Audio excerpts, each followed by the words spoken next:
आतंकवाद के खिलाफ मुहिम में भारत को एक बड़ी कामयाबी मिली है।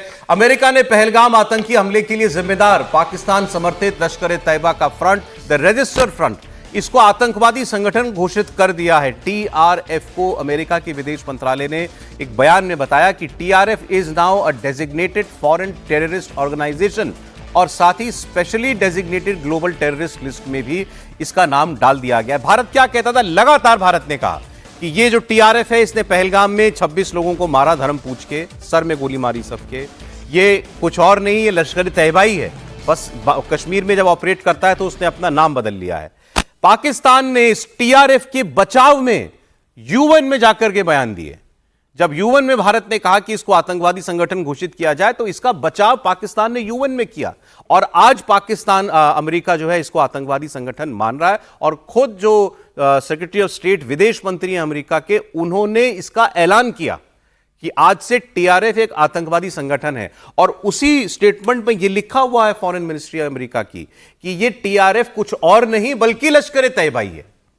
इससे बड़ी आप मतलब एक बहुत बड़ी बात मैं इसको मानता हूं। बैल साहब, बिल्कुल, ये एक बहुत बड़ी जीत है हमारी डिप्लोमेसी की कि उनको एक डेजिग्नेटेड ग्लोबल टेररिस्ट ऑर्गेनाइजेशन का खिताब मिल गया है। और साथ में कई बार ना हम लोग ये सोचते हैं, कई जो ज़्यादा इससे इन्वॉल्व नहीं है लेकिन हमेशा क्रिटिक रहते हैं, वो ये कहते हैं कि अभी देखिए लश्कर ए तैयबा भी है, जैश ए मोहम्मद भी है, तो उनके वो भी तो डेजिग्नेटेड ग्लोबल टेररिस्ट ऑर्गेनाइजेशन है, तो उनके ऊपर ऐसा क्या हो गया या पाकिस्तान उनको इतना सपोर्ट करता है। और पाकिस्तान के अंदर अब वो स्टेटमेंट्स जो आपके चैनल पे आज रोज आ रही हैं तो, और जो भारत के अगेंस्ट काम करते हैं। और टीआरएफ एक्चुअली क्या है? एक फ्रंट ऑर्गेनाइजेशन है लश्कर ए तैयबा की, और उसमें सुलेमान का नाम आया था जो एक्स पाकिस्तान आर्मी का कमांडो है, जो कि भारत आया था उसी समय पे और वो उसी फॉरेस्ट में था अप्रैल 20 और 25 के आसपास, जिस जगह पे ये आतंकी हमला हुआ था अप्रैल 22 को।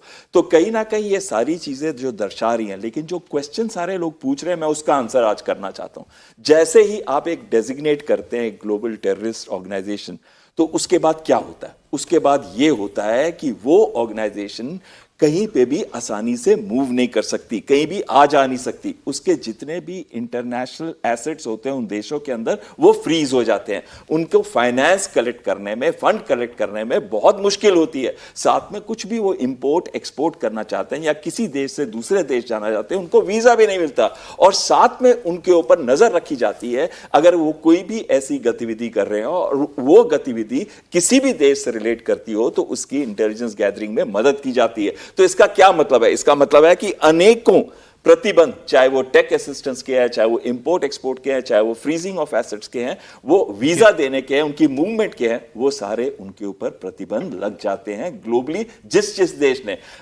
सबसे पहले हमेशा यूएस करता है, उसके बाद यूएन सिक्योरिटी काउंसिल में भी आ जाता है, कनाडा, यूके में भी आ जाता है, ऑस्ट्रेलिया भी। मैं सर इसको अब लॉजिक से आगे बढ़ा रहा हूं कि ये बात फिर कहां तक जाएगी। ये देखिए साहब, ये जो स्टेटमेंट है terrorist designation of the resistant front, खबर के ऊपर, प्रेस स्टेटमेंट के ऊपर का शीर्षक, नीचे लिखा है Marco Rubio secretary of state, जुलाई 17, 2025 का ये स्टेटमेंट अमेरिका के विदेश मंत्री का। सर वो ये कह रहा है कि हमने टीआरएफ को डेजिग्नेटेड फॉरेन टेररिस्ट ऑर्गेनाइजेशन और स्पेशली डेजिग्नेटेड ग्लोबल टेररिस्ट घोषित कर दिया। फिर वो नीचे लिखते हैं कि लश्कर ए तैयबा, टीआरएफ और Lashkar e Taiba front and a proxy claimed responsibility for April 2025 Pahalgam attack. मतलब अमेरिका ये मान रहा है कि इस टीआरएफ ने हत्याएं कराई, वो आतंकवादी हमला इसने किया, और टीआरएफ कुछ नहीं, लश्कर ए तैयबा ही है। मतलब भारत के पास पूरा हक था लश्कर ए तैयबा पर हमला करने का। बहुत सरल भाषा में भारत के लोगों के लिए समझने की जो बात है, सब के बाद हमारी विदेश नीति का ये कमाल है।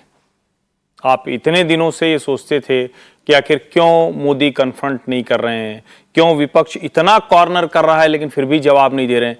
अमेरिका का विदेश सचिव अगर इस तरह की बात करता है, विदेश मंत्री, तो आप समझिए उसको, चूंकि वो फॉरेन सेक्रेटरी है लेकिन वो फॉरेन मिनिस्टर होता है उनके यहाँ, वो अगर ये बात कह रहा है तो इसका सीधा सा मतलब हुआ भारत जो चाहता था वो उसने करा लिया।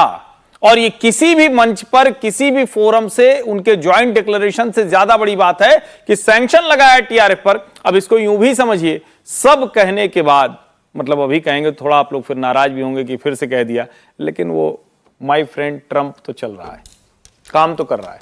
अच्छा, ठीक से कर रहा है ना, नहीं तो ऐसा क्यों होता? बताइए सर। कितनी बड़ी बात है? बड़ी बात है डिप्लोमेसी के लेवल पर, डिप्लोमेटिक विन भी है और इससे दुनिया को भी समझ में आया कि भारत जो बात कह रहा था आतंकवाद को लेकर और टीआरएफ को लेकर, लश्कर तैयबा के कनेक्शन को लेकर, वो एक बड़ी जीत है और अमेरिका ने उसको माना है। फिर यूनाइटेड नेशंस में भी वो कैसे जाकर बात बनती है, उसको मैं बहुत बड़ी जीत के तौर पर भी देखता हूँ। और डिप्लोमेसी में हमने बहुत अच्छा ही काम किया है, लेकिन थोड़ा सा काम इंटरनल लेवल पर भी हो जाता कि वो आतंकवादी मिल जाते जिन्होंने हमला किया था।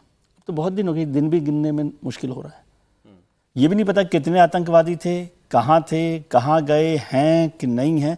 यदि वो भी मिल जाए तो जो न्याय जिनको मिलना चाहिए, जिनको तकलीफ है, जो 26 लोगों अभी एलजी का स्टेटमेंट था कश्मीर के, और क्योंकि 2 इनके मददगार पकड़े गए थे लोकल ओवरग्राउंड वर्कर्स। हाँ, और उन्होंने ये 4 कुल इनकी थे, सारी 3 की पहचान हो चुकी है। ये एलजी ने कहा कि पहचाने जा चुके हैं सारे के सारे। तो अब मतलब पकड़ने के लिए क्या और उनके करना है इसके statement था अलावा? कि इनकी उम्र ज्यादा है। हालांकि उन्होंने तो कहा एलजी साहब ने कि मेरी गलती थी, मैंने गलती भी मान ली है।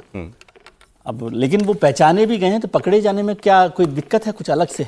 ये तो सर, ये सवाल तो फिर सिक्योरिटी फोर्सेस के ऊपर क्योंकि वो न्याय तो लोगों को तब मिलेगा ना जब वो आतंकवादी ऐसे भी बातचीत आ रही है कि वो शायद इस देश में ही नहीं है और वो उसी टाइम मूवमेंट आउट करके बाहर जा चुके हैं।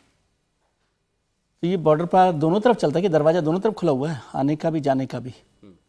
ये तो सर बता सकते हैं, मुझे नहीं जानकारी। देखिए ऐसी बात, आप मुझे बताइए, क्या बॉर्डर फेंसिंग लगी है नेपाल बॉर्डर तक?